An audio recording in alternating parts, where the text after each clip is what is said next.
এটা কি কোনো আদব হলো? এটা কি কোনো আদব হলো? সালাতের কোনো আদব হলো? আমার ভাইরা, সালাম ফিরাতে দেরি হয় না, উঠে যেতে দেরি হয় না। কিছু কিছু সময় আমার কথাগুলো হয়তো বা পড়া হয়ে যায়, আপনারা বেজার হন কিনা জানি না, তবে আমার ভাইয়ের এই কথাগুলো বলা দরকার, জানা দরকার।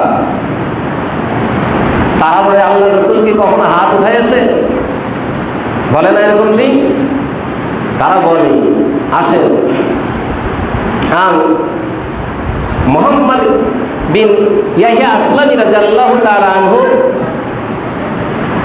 قال رأيت عبد الله بن زبير رضي الله تعالى عنه رأى رجلا رافع يديه قبل أن يفرغ من صلاة فلما فرغ منها قال أن رسول الله صلى الله عليه وسلم لم يكن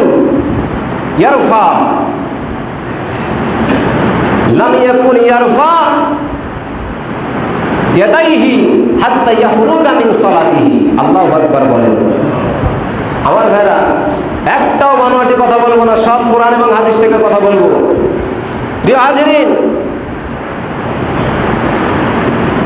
এই হাদিসটার ভিতরে বলা হচ্ছে, মুহাম্মদ ইয়াহইয়া আসলামী রাদিয়াল্লাহু তাআলা তিনি বলেন যে, ক্বালা রাআইতু আব্দুল্লাহ ইবনে জুবাইর রাদিয়াল্লাহু তাআলা, আমি আব্দুল্লাহ ইবনে জুবাইর রাদিয়াল্লাহু তাআলাকে দেখলাম, রায়া রাজুলান, তিনি এক ব্যক্তিকে দেখতেছেন। কি দেখতেছেন? রাফা ইয়াদাইহি কাবলা আইয়াফরুগা মিন সালাতিহি, সে সালাত শেষ করার আগেই দোকানে হাত উত্তোলন করে দোয়া করতেছে। কে দেখতেছেন? আব্দুল্লাহ ইবনে জুবাইর। ভালো করে হাদিসগুলো বুঝবেন। এবার ফালাম্মা ফারাগা মিনহা, যখন লোকটা নামাজ থেকে ফিরল, অর্থাৎ নামাজ শেষ করলো, তখন ক্বালা আন্না রাসূলুল্লাহ সাল্লাল্লাহু আলাইহি সাল্লাম, তখন আব্দুল্লাহ ইবনে জুবাইর রাদিয়াল্লাহু তাআলা আনহু বলতেছে যে, ওগো ব্যক্তি, আমরা কখনো লাম ইয়াকুন ইয়ারফা ইয়াদাইহি, আমরা কখনো রাসূলকে এমন সময় হাত উঠাতে দেখি নাই, হাত্তা ইয়াফরুগা মিন সালাতিহি, যতক্ষণ পর্যন্ত আল্লাহর নবী সাল্লাল্লাহু আলাইহি সাল্লাম সালাত শেষ না করেছেন ততক্ষণ পর্যন্ত বিশ্বনবী হাত উঠায় নাই। তার মানে আমার ভাইরা, এই হাদিসটা প্রমাণ করে বিশ্বনবী সাল্লাল্লাহু আলাইহি সাল্লাম নামাজ শেষ করে হাত উঠাইছেন। যেরকম কি হয়ে ফেলেছেন? হাত উঠাইছেন। তাহলে নামাজ শেষ করে বিশ্বনবী হাত উঠাইছেন। এটা শক্তিশালী সনদ বিশিষ্ট হাদিস। মাজমাউল জাওয়াইদ, এগুলো গ্রন্থের নামই হয়তো অনেকে শোনেন নাই। মাজমাউল জাওয়াইদ 10ম খণ্ড 334 নম্বর পৃষ্ঠার হাদিস। আমার ভাইরা, তাহলে সমস্ত হাদিস দ্বারা প্রমাণ হলো আল্লাহর নবীও হাত উঠাইছেন। এবারে আসেন, আল্লাহর নবী সাল্লাল্লাহু আলাইহি সময় হয়ে গেছে, আমি কথা বলতে লাগলে সময় শেষ হয়ে যায়, আমার সময় কুলায় না। আল্লাহর নবী সাল্লাল্লাহু আলাইহি সাল্লাম আরেকটা হাদিস বললেন। ফজল ইবনে আব্বাস রাদিয়াল্লাহু তাআলা আনহু হাদিসটা বর্ণনা করেছেন।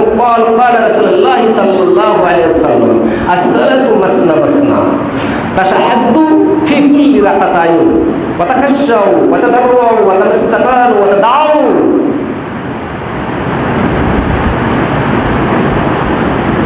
ইয়াদাইকা। এই হাদিসটার ভিতরে আব্দুল্লাহ ইবনে ফজল রাদিয়াল্লাহু তাআলা আনহু বর্ণনা করতেছেন যে বিশ্বনবী সাল্লাল্লাহু আলাইহি ওয়াসাল্লাম বলেছেন, সালাত 2 রাকাত, as-salatu masna masna, masna মানে 2 রাকাত, সালাত 2 রাকাত, তাশাহাদু ফি কুল্লি রাকাতাইন, এবং প্রত্যেক 2 রাকাতে তাশাহুদ থাকবে, ওয়া তাখাশশাউন, এবং ভীত সন্ত্রস্ত থাকবে, ওয়া তাদাররু, এবং বিনয় নম্র থাকবে, এবং তোমার মুখায়ের ভিতরে অসহায়ের ছাপ পরিস্ফুট থাকবে, এরপরে তুমি তোমার দোকানে হাত উঠাবে। রাবি বর্ণনা করতেছেন, হাত যে উঠাবে, কোথায় উঠাবে? ইলা রাব্বিকা মুস্তাকবিলান, তুমি তোমার রবের দিকে দোকানে হাত উঠাবে। তুমি তোমার হাতের পেটটারে মুখের সামনে রাখবে। এরপরে ইয়া রাব্বি ইয়া রাব্বি, এরপরে তুমি বলবে, ও আমার প্রভু, ও আমার প্রভু। এরপরে আমি বর্ণনা করতেছেন, মান লাম ইয়াফআল যালিকা ফাহুয়া কাজা ওয়া কাজা, যদি কোনো ব্যক্তি এই রূপটি না করে তাহলে তার নামাজ অনুরূপ। এই অনুরূপের ব্যাখ্যা করেছেন কালা আবু ঈসা ফি হাযাল হাদিস, মান লাম ইয়াফআল যালিকা ফাহুয়া খিজাস। যদি কোনো ব্যক্তি, আবু ঈসা মানে আমার ভাইরা তিরমিজি শরীফের লেখক কিন্তু আবু ঈসা, ভালো করে বুঝেন। আবু ঈসা রাদিয়াল্লাহু তাআলা তিনি বলতেছেন, যদি তুমি এরকম না করো, অর্থাৎ সালাত শেষে যদি তুমি দোকানে হাত উত্তোলন করে আল্লাহ রাব্বুল আলামিনের কাছে দোয়া না করো, তাহলে ফাহুয়া খিজাজ, তার মানে তোমার নামাজটা হলো অসম্পূর্ণ নামাজ। আমার ভাই খেজাজটা বোঝাতে হলে আর একটু বোঝাতে হয়, সেটা হলো আপনাদের এলাকাতে, আমাদের এলাকাতে গরু আছে না, ছাগল আছে না, গরু ছাগলের বাছুর আছে না, এই বাছুরগুলো যখন পেটে থাকে, যখন এই বাছুরটা পেটের ভিতরে নষ্ট হয়ে যায়, পেটের ভিতরে কি হয়ে যায়, নষ্ট হয়ে যায়, 4 মাসে 5 মাসে নষ্ট হয়ে যায় না, 4 মাসে 5 মাসে হয়ে যায় গরু ছাগলের বাচ্চা, কিন্তু আমার ভাইরা 2 মাসে 3 মাসে যখন নষ্ট হয়ে যায়, এই বাচ্চাটা কি সম্পূর্ণ বাচ্চা হয় না অসম্পূর্ণ? এই অসম্পূর্ণর ক্ষেত্রে আল্লাহ রাসূল সাল্লাল্লাহু আলাইহি ওয়াসাল্লাম এই হাদিসটা এইভাবে বর্ণনা করেছেন, তার মানে তার নামাজটা হলো অসম্পূর্ণ নামাজ। যেমন ওই বাছুরটা, বাচ্চাটা অসম্পূর্ণ, ছাগলটা অসম্পূর্ণ, ঠিক সেরকম ভাবে আপনার নামাজটাও অসম্পূর্ণ। আমার ভাইরা এইভাবে বলতে গেলে অসংখ্য দলিল দেওয়া যাবে আমার ভাইরা। তাহলে তারা যে এই হাদিসগুলোকে সুন্নতের সাথে খাস পাইছে, এই হাদিসগুলো যদি আপনি বিশ্লেষণ করেন, এই হাদিসগুলোর ভিতরে আসলে কোথাও সুন্নতের কথা উল্লেখ আছে? আমার ভাইরা কি বুঝতে পারেন নাই? এই হাদিসগুলো যে আমি বললাম, এই হাদিসগুলোর ভিতরে কোথাও সুন্নত, নফল, ওয়াজিব এগুলোর কথা উল্লেখ আছে? আমার ভাইরা কোথাও উল্লেখ নাই। এটাকে ফরজ, নফল, সুন্নত, ওয়াজিবের সাথে খাস পালন মানেই রাসূলুল্লাহ সাল্লাল্লাহু আলাইহি ওয়াসাল্লামের কথাকে অস্বীকার করা। আমার ভাই হতে পারে সেটা ফরজ, হতে পারে সেটা নফল, হতে পারে সেটা সুন্নত। যে নামাজে পড়েন না কেন, সেই নামাজের পরে আপনি দোয়া করতে পারবেন। এরপরে আল্লাহ নবী সাল্লাল্লাহু আলাইহি ওয়াসাল্লাম বললেন যে ইজা সালতুমুল্লাহ, আমি শেষ করে দেবো তো, আর এই আলোচনা আপনাদের সামনে করবো না।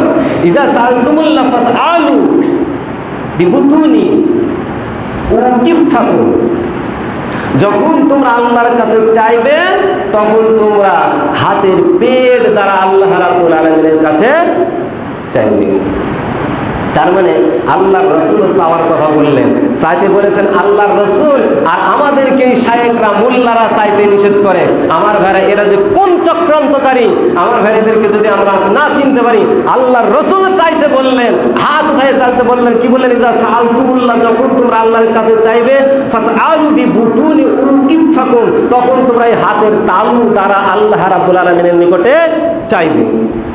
আল্লাহর রাসূল চাইতে বলে, আর এই মোল্লারা, শায়েখরা বলে তোমরা আল্লাহর রাসূলের, আল্লাহ রাব্বুল আলামিনের নিকটে চাইতে পারবে না। আমার ভাইরা তাহলে কখন চাইবো এই ব্যাপারে কোনো কথাবার্তা নাই। ইজা, ইজা এমন একটা শব্দ, এটা হলো আম। আমার ভাইরা আম শব্দ মানে ব্যাপক অর্থে ব্যবহার। আপনি ফরজ সালাতের পর থেকে নেওয়া শুরু করে 24 ঘন্টা আলটিমেটাম সময় যে কোনো মুহূর্তে আপনি আল্লাহ রাব্বুল আলামিনের কাছে হাত উঠায়া চাইতে পারেন। এই ক্ষেত্রে ইজা শব্দটা ব্যবহার করা হয়।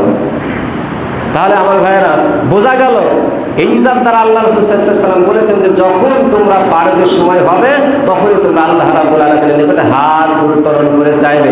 আমাদেরকে আল্লাহ রাব্বুল আলামিন এই সমস্ত চক্রান্তকারী গোষ্ঠীর প্রতারণার থেকে, ওদের বুকলেট, লিফলেট, এরপরে আমার ভাইরা ওদের যে আত্মহারি করেছে, এরকম সহিফা ওজিফা রয়েছে, এগুলোর হাত থেকে আল্লাহ রাব্বুল আলামিন আমাদের সকলকে রক্ষা করুন। সকলে বলে আল্লাহুম্মা আমিন। ইন্নাল্লাহা ইয়ামুরুকুম আদলা ওয়াল ইহসান ওয়া ইতাইযিল কুরবা ওয়া ইয়ানহা আনিল ফাহশাই ওয়াল মুনকার ওয়াল বাগি ইয়াযকুরুকুম লাআল্লাকুম তাযাক্কারুন ওয়া লা যিকরুল্লাহি তাআলা আ'লা ওয়া আকবার। আসসালামু